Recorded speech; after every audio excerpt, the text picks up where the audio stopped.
ప్రతి అక్షరం ప్రజల పక్షం. HR9 న్యూస్ టీవీకి స్వాగతం, సుస్వాగతం.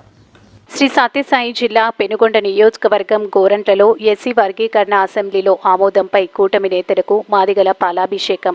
గోరంట్ల టీడీపీ కార్యాలయం వద్ద భారత ప్రధాని నరేంద్ర మోడీ, రాష్ట్ర ముఖ్యమంత్రి చంద్రబాబు నాయుడు, ఉప ముఖ్యమంత్రి పవన్ కళ్యాణ్, రాష్ట్ర వీబీసీ సంక్షేమ శాఖ మంత్రి సవితమ్మ చిత్రపటాలకు మాదిగ నేతలు పాలాభిషేకం చేశారు. ఈ సందర్భంగా ఈ కార్యక్రమంలో సురేష్ మాదిగ, బూదిలి రామచంద్ర, లక్ష్మీపతి మాదిగ, నరసింహులు, గుమ్మయ్య గారిపల్లి రమేష్ మాదిగ, నరసింహులు, కసిరెడ్డిపల్లి గంగాధర్, వెంకట్రాముడు, అప్పయ్య, రామాంజనేయులు, సోము తదితరులు పాల్గొన్నారు. అటువంటి ముఖ్యమంత్రి గారు చంద్రబాబు నాయుడు గారికి, కూటమి నాయకులు డిప్యూటీ సీఎం పవన్ కళ్యాణ్ గారికి, ఇప్పుడు మా పెనుగొండ నియోజకవర్గం మినిస్టర్ అయినటువంటి సవితమ్మ గారికి మా ప్రత్యేక ధన్యవాదాలు తెలుపుతున్నాం. ఎందుకంటే మా కష్టాలు తెలుసు, మా బాధలు తెలుసు, దగ్గర నుండి చూసిన వ్యక్తి మినిస్టర్ గారు. ఆమె కూడా మా పాదాభివందన తెలియజేస్తున్నారు. మా మాదిగ తరఫున ఖచ్చితంగా మా కూటమి ప్రభుత్వం మాకు ఇంకా పవన్ కళ్యాణ్ గారు చెప్పారు 15 సంవత్సరాలు చంద్రబాబు గారు సీఎంగా ఉండాలని. బహుశా దీనికేనేమో విదేశీ విద్య అమలు చేశారు.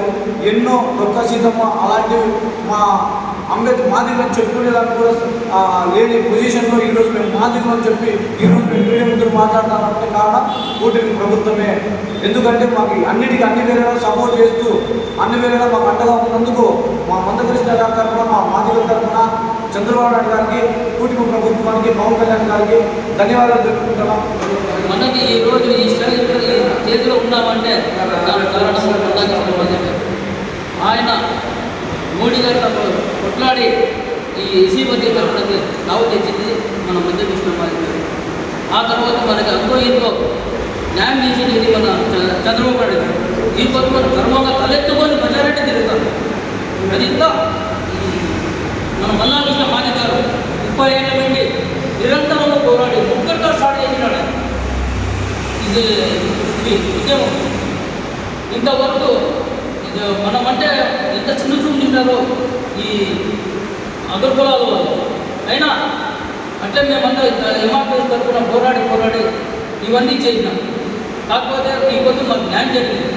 అదంతా ఒక చంద్రబాబు పుణ్యాన్ని. కాబట్టి ఈ చంద్రబాబు నాయుడు గారికి మేము ధన్యవాదాలు తెలుపుకుంటున్నాం.